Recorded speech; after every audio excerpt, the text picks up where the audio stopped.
learners, I warmly welcome you all to this session on Kohlberg's theory of moral development.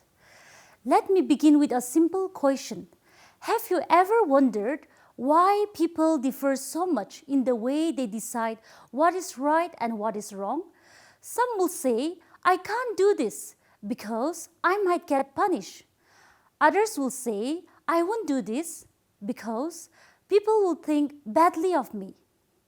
And yet, others might say, I won't do this because it goes against my principles, even if everyone else disagrees. These different ways of reasoning tell us something very important, that morality is not just about actions, but about the thinking behind those actions. And this brings us to the work of psychologist Lawrence Kohlberg, who devoted his career to understanding exactly how our moral thinking develops.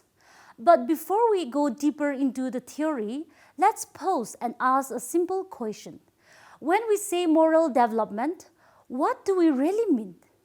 In simple words, moral development is the process of learning right from wrong.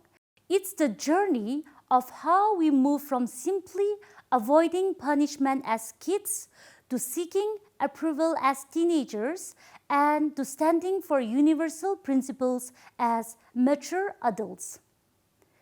Kohlberg's work was inspired by earlier research in cognitive development, particularly that of Jean Piaget, the renowned child psychologist, who studied how children's thinking and understanding of rules evolve as they grow.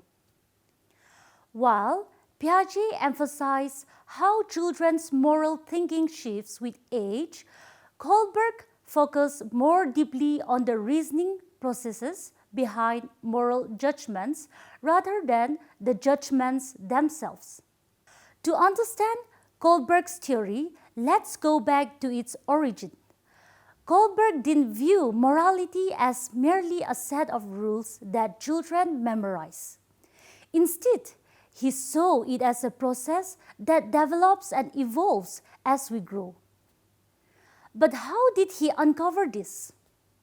Rather than simply observing people's actions, he asked them to reason through moral dilemmas. Kohlberg used a carefully designed moral dilemma story that forced people to reason about right and wrong. The most famous of these is the Heinz dilemma. Imagine this: a man named Heinz has a wife who is dying of cancer. The doctors say there is only one drug that can save her. But the local pharmacist who owns the drug sets the price at $2,000, even though it costs only $200 to make. Heinz went to everyone he knew to borrow money, but he could only get $1,000, which was half the cost. He told the pharmacist that his wife was dying and begs to lessen the price or let him pay the rest later. But the pharmacist says no to both. Heinz breaks into the drugstore and steals the medicine to save his wife's life because he is out of choices and is desperate. Now, here's a big question. Was Heinz right to steal the drug? Kohlberg wasn't looking for a yes or no. What he wanted was the reasoning behind your answer. Do you say yes because saving life is more important than property? Or do you say no because stealing breaks the law and causes chaos? That reasoning, not the choice itself, tells us your moral stage. Kohlberg's theory of moral development looks at how people, particularly children, come to understand about right and wrong and how they develop the ability to reason about morality. Kohlberg says that moral development happens in 6 stages, each of which shows a higher level of moral reasoning. The main point of his view is that moral thought is mostly about making sure that justice and fairness are upheld. Let's now examine the 6 stages of Kohlberg's moral development. Kohlberg's stages represent the path of moral reasoning as people grow. Not everyone reaches the highest stages, but each stage shows a different way of thinking. Kohlberg organized his theory into 3 main levels. Number 1, pre-conventional, 2, conventional, and 3, post-conventional. Each level contains 2 stages, making a total of 6 stages altogether. Let's start by looking at level 1, that is the pre-conventional morality. This level typically describes how young children up to about 9 years old understand right and wrong. At this point, their sense of morality is largely guided by external forces. Children follow rules mainly to avoid punishment or to gain rewards. Moral decisions are based on their own interests, and they have not yet internalized the laws of society. Level 1 consists of 2 stages, the first of which is stage 1, obedience and punishment orientation. At this stage, children understand right and wrong primarily in terms of consequences. A behavior is considered wrong if it leads to punishment and right if it helps avoid punishment or brings a reward. Authority figures such as parents and teachers are seen as all-powerful, and their rules are viewed as unchangeable. This stage is often called the punishment and obedience stage. Moral choices are made without considering other people's perspectives or intentions. For example, a child might argue that Heinz should not steal the medicine simply because he would be punished. Children at this stage follow rules mainly to stay out of trouble, not because they understand why the rules are important or fair. In many ways, it is a pre-moral stage where the focus is more on avoiding harm than on making thoughtful moral decisions. Now, let's move on to the next stage, that is individualism and exchange. While stage 1 focuses mainly on avoiding punishment, stage 2 introduces a new way of thinking. At this stage, children begin to recognize that other people also have needs and wants. However, their understanding is still self-centered and is specific to their own interests. Moral reasoning is based on a kind of give and take thinking. You do something for me and I'll do something for you. Children usually make choices based on what benefits them. However, they also begin to realize that cooperating with others can be helpful for everyone. For example, a child might think, if I help my friend today, they'll help me tomorrow. At this stage, justice is understood as fairness, but fairness is still viewed in terms of what benefits the individual, rather than as a universal moral principle that applies to everyone. Now that we have covered the 2 stages of level 1, let's move on to the next level of Kohlberg's theory. Level 2, conventional morality. This level usually begins in late childhood or early adolescence and often continues into adulthood. At this stage, people begin to internalize the principles and standards of society. The focus shifts from personal wants to maintaining relationships, gaining approval, and preserving social order. Now, just like level 1 is made up of 2 stages, level 2 works the same way. It also has 2 stages, and the first one is stage 3, interpersonal relationships and conformity. This stage is often called the good boy, good girl stage because it emphasizes following social rules, and meeting expectations. People at this stage value being seen as trustworthy, loyal, and considerate, and they want to be recognized as a good person by others. What makes an action moral here is not just the outcome, but the intention and the desire to maintain close relationships. During this stage, teenagers and even many adults make choices based on how their actions will affect their friends, family, or community. The need for acceptance and fear of disapproval play a strong role. Moral reasoning is shaped by values such as gratitude, loyalty, and empathy. Moving forward, the next stage within level 2 is stage 4, maintaining social order.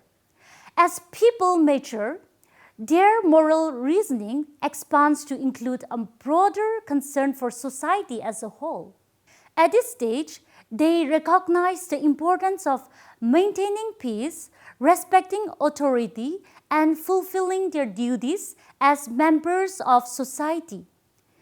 Actions are judged as right or wrong based on whether they uphold the rules and laws that keep society functioning smoothly. Stability, safety, and the proper working of institutions become key values. Breaking the law is seen as wrong, not because of personal consequences, but because it threatens the well-being of the entire community.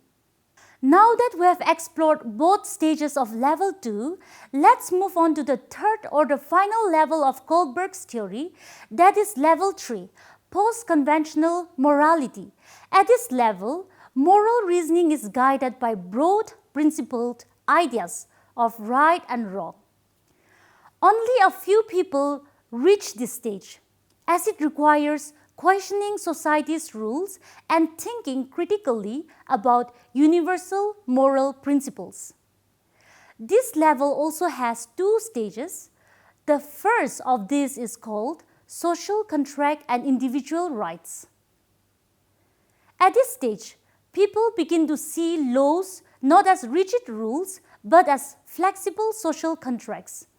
Moral reasoning is guided by mutual respect and individual rights. While rules and laws are recognized as necessary for society to function, they are expected to be fair, just, and beneficial for everyone. People at this stage are willing to challenge or seek to change laws that violate basic human rights. Democratic values such as free speech and fair treatment become especially important.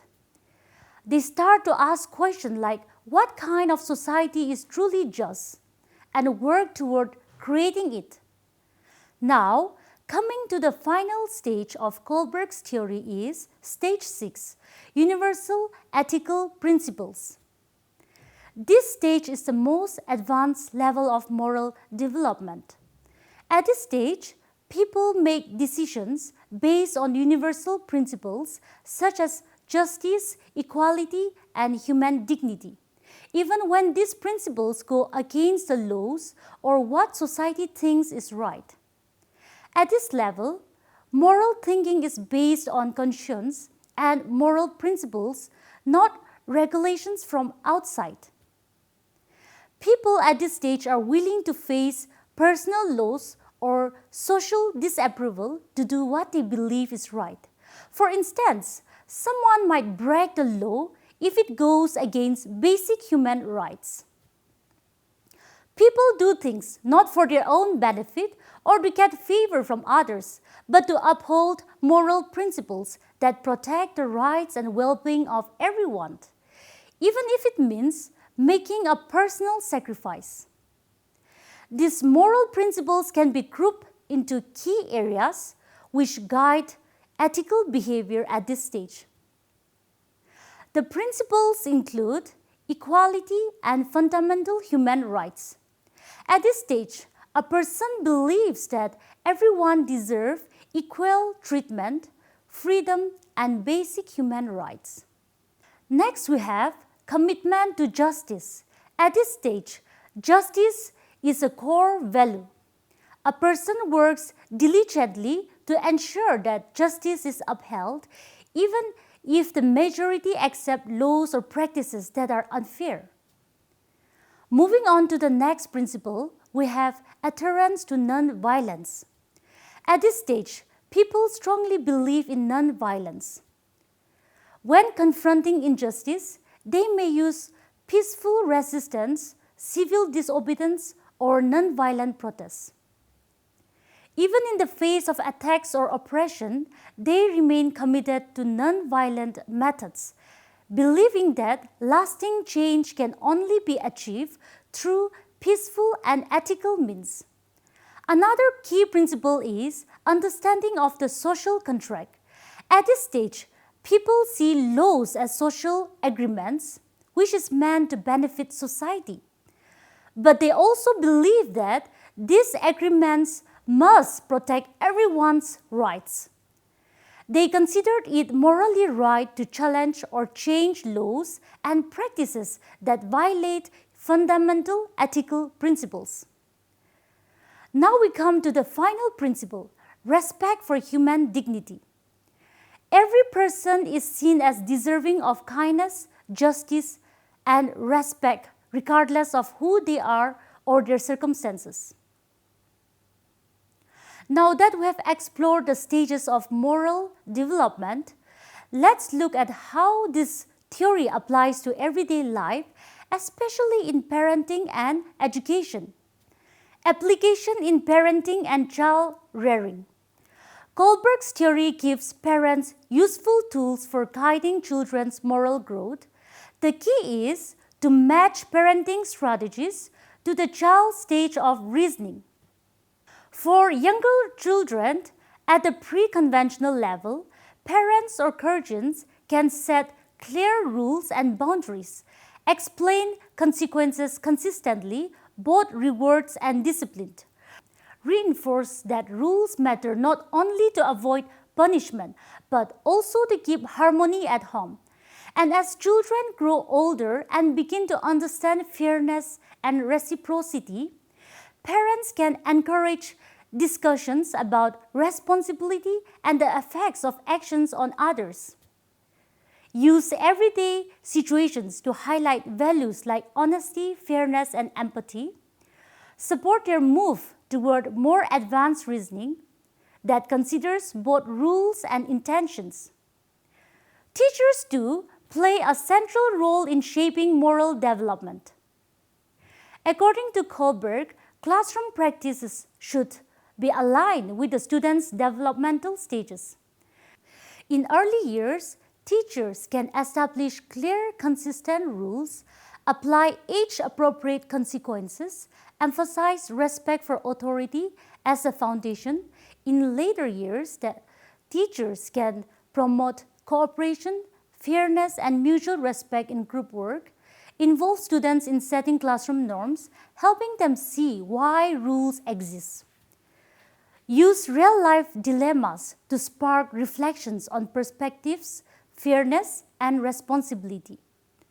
A major insight from Kohlberg is that moral teaching must fit developmental readiness. Forcing abstract principles too early is unhelpful.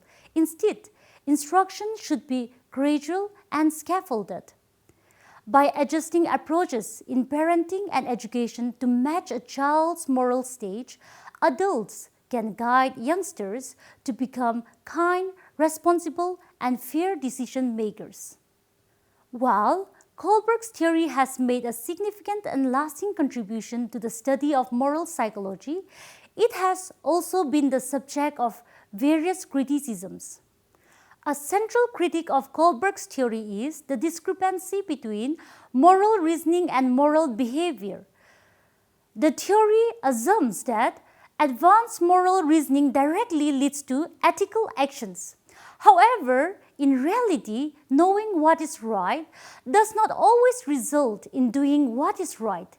People may reason morally but fail to act accordingly when faced with real-life dilemmas. Hence, the theory has been challenged for focusing exclusively on moral cognition while neglecting the behavioral and emotional components that influence ethical conduct.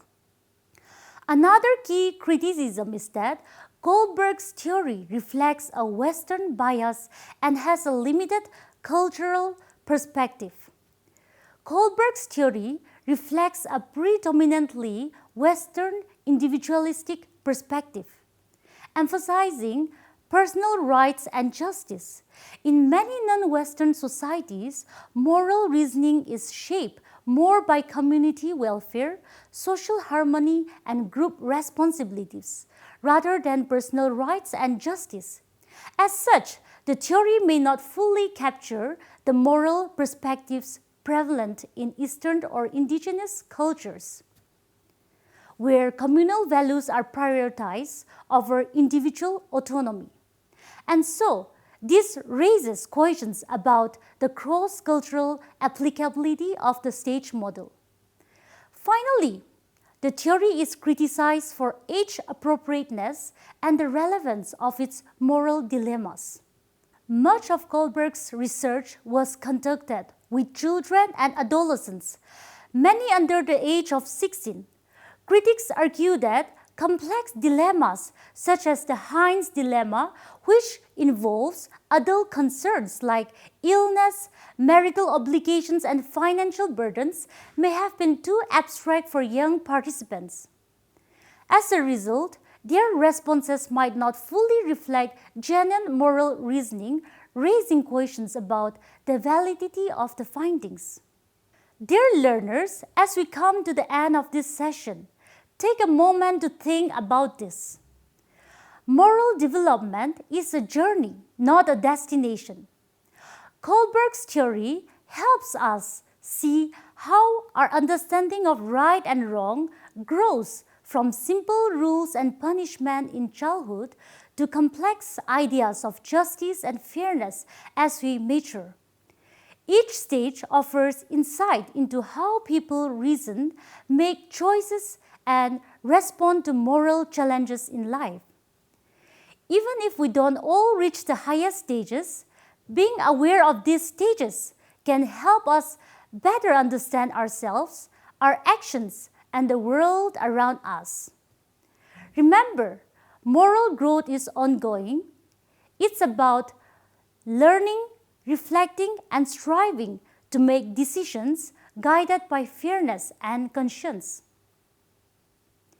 Thank you for joining this session. I hope this session has inspired you to think deeply about your own moral journey and the choices you make every day.